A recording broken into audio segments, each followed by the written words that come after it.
Look, if you had one shot, one opportunity to come to Vegas, where would you go? All right, I'm totally kidding. Okay, but seriously, if you could only come to Vegas once in your lifetime, where would you go? Or we can also look at this video as if it was your first time visiting Vegas.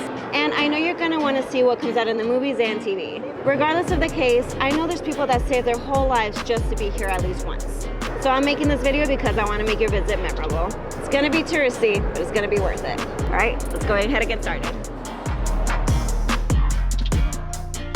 It's a bit windy today. So first I want to say that Las Vegas has countless tourist attractions, and I know that you have a limited time on your vacation. So if this is your first time coming here or your only time coming here, then these are some spots that you absolutely have to come visit. For this list, I am going to be mainly basing it off geographically. So I am going to start from the south of the strip and go more towards the north of the strip, but I may be jumping around a little bit depending on the subject we're talking about. So for the most southern tourist attraction, we got the Las Vegas sign. It was built in 1959 and is probably one of the most iconic and recognized signs. Coming here is free, but the lines can get pretty long and parking is a bit limited. Yes, there are people who kind of cheat and just end up taking a picture off to the side. I don't know if people care or not, but it does happen. Now, the reason I even have this on my list is because I do think everyone should come here at least once. That way you can say you did it and you don't have to come back again. Because really there's nothing else to do except for take a picture in front of the sign. We're now located at the New York Hotel. Why, you ask? Because it's cool as heck. If you walk inside of the New York Hotel, they have this little area that makes it look as if you're walking through a New York neighborhood. On the outside, they have a replica of the Brooklyn Bridge, the Statue of Liberty, and even a replica of the New York skyline. Little secret, even though it looks like it's a bunch of buildings, that's actually all one tower. Another really cool theme hotel that I would say is worth visiting is going to be the Paris Hotel. It just has the cutest little Parisian village look. The Venetian for imitating the city of Venice and incorporating the indoor and outdoor gondolas. And not only do they have a super awesome replica of St. Mark's Square, but they also have some awesome performers. Like that guy. The Caesars Palace. First of all, if you've never been here before, guaranteed that you will get lost here. The Caesars has come out in a ton of different movies, so it's always worth to come take a look at it yourself. Plus, they have a whole bunch of cool Roman statues.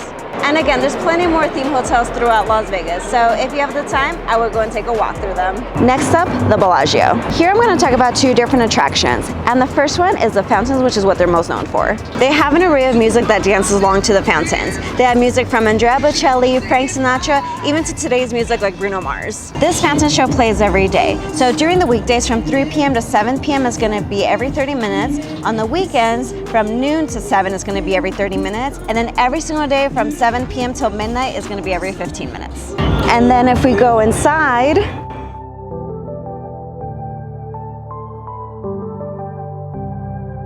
we have the Bellagio Conservatory. This is an indoor garden that just goes over the top with its decorations. It changes its display 5 times a year, featuring the spring, summer, fall, winter, and Chinese New Year. It is open 24 hours a day, so if you can, come check it out during the day and then also at night. And the best part, it's free.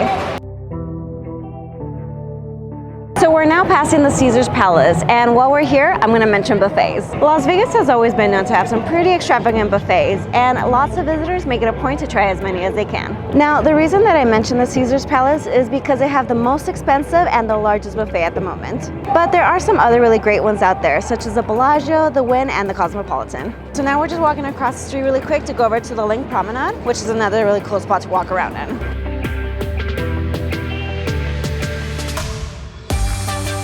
Now, this is something that I wouldn't usually talk about in my channel, but I am gonna have to say, you have to try In-N-Out.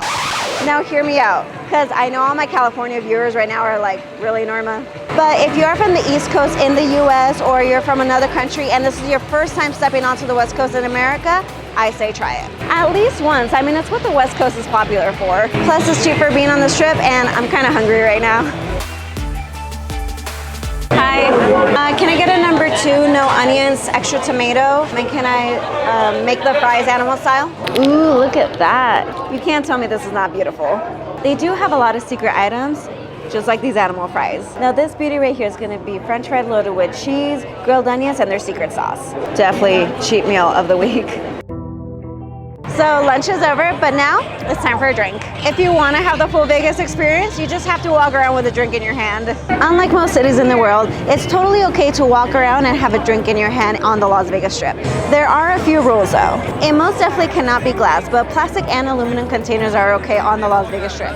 However though, if you are in downtown, it's only plastic containers that are allowed. So while we're talking about walking around with an alcoholic beverage, I can't believe I'm saying this because it's something that I never do.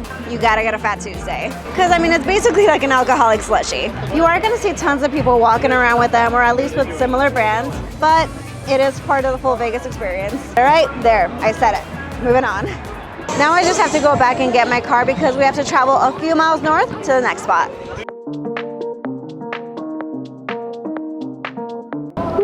Oh my God, it's so cold. You have to be able to go to at least one spot where you can see the city and the Strip from up high. So that's the reason why we're here at the observation deck at the Strat.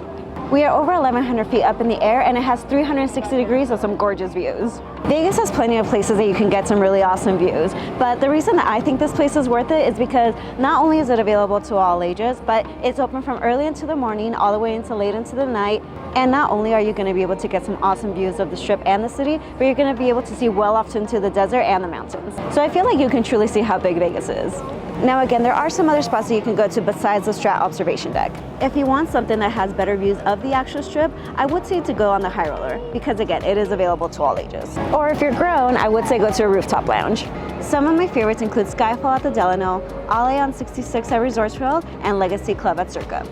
You won't have to pay admission to go up there, but you are going to have to get a drink or two. And really quick while we're talking about lounges, now it's not a lounge with a view, but it's still one of my favorites, and that's going to be the Chandelier Bar at the Cosmopolitan. It's a 3-story lounge inside of a huge chandelier. Come on, you can't tell me that doesn't sound cool. Now we have to go a little bit more north. This is the Fremont Street experience. It's also known as downtown by the locals or Old Vegas by the visitors. Fremont Street is where it all started. It is a few miles from the Las Vegas Strip, but it's definitely worth visiting. It has a 1300 LED screen that goes down the middle of all the casinos. It does have a light show once an hour from 6 p.m. until late into the night, but it is turned on at all hours, so really you can come by anytime. Fremont Street is also known for their cheaper prices and for their bars. Just be aware that you are going to be seeing quite a bit of crazy performers. That's all I'm going to say. You've been warned. And finally, I am going to mention one spot that is slightly off the Strip, and that's going to be Area 15. I know it doesn't scream Vegas, but it's unlike anything I've ever seen before. It's literally like you're walking into the future. Everything is super neon inside. There's a lot of bars, unique attractions, and food venues. And it's great for all ages. There's definitely something that you'll find in there that you'll like.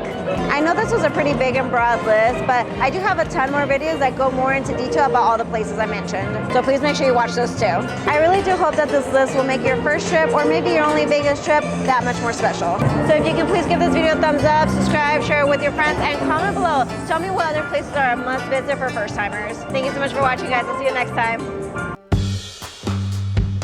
Music like Andrea Bocelli. I thought that was a lizard. Shit. Shit. Drop my phone. So windy. Oh my God, so many noises. So windy. It's fine, it's gonna be okay. Here, then these spots, graphically. So I'm gonna start from the south of the Strip and go more towards the north of the Strip. I'm crying, it's so windy. Okay, and it's probably one of the most iconic, oh my God. I can't.